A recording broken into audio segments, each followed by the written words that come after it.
So maybe let me take you Mm. a little bit further back, not that far, Mm. but to the COVID Yes. pandemic, which affected the whole industry. Black Swan event like we haven't had in quite some time.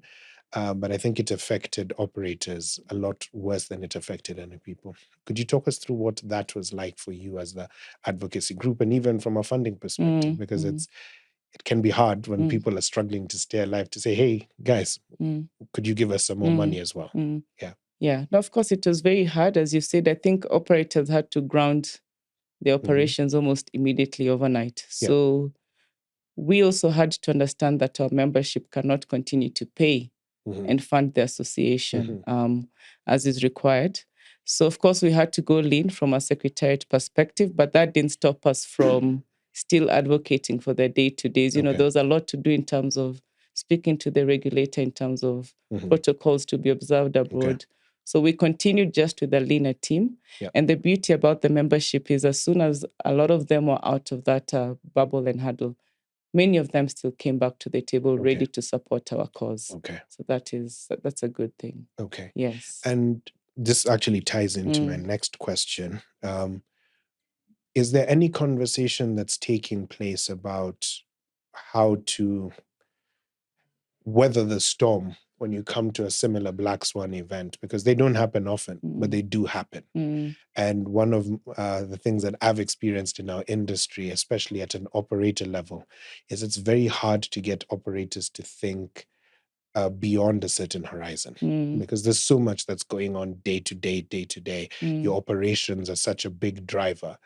How do we get the members to think about things like, hey, here's something we need to be talking about for 5 years from now?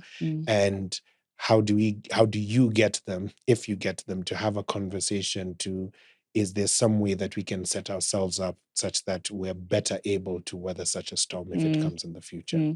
I think you've really answered my question. That is what made us establish the advocacy fund. Okay. Because we're saying, how about as an association, we build a reserve, now that things are good, so that in the eventuality of something else happening, at least we can survive and still ensure that some of the issues they're facing are well taken care of from that level. So that was very deliberate. Okay.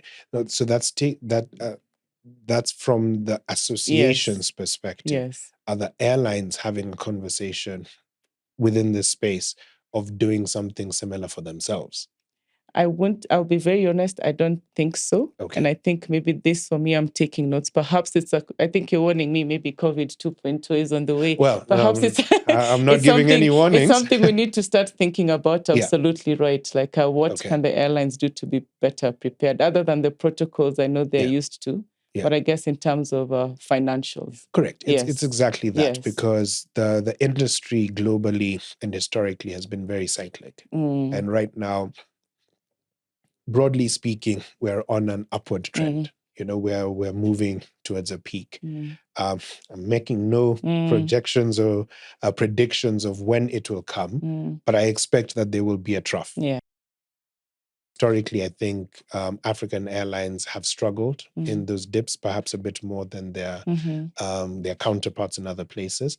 And so it's, how do we start getting into that mindset of planning, even when we're struggling to survive in that? So it's a conversation to have, and I'd be happy to have a conversation with your members. That would be amazing. And let's even do this on a panel and brainstorm out loud and invite other people to join the conversation, because it's more conversations, I think, like this that will stimulate different new thoughts.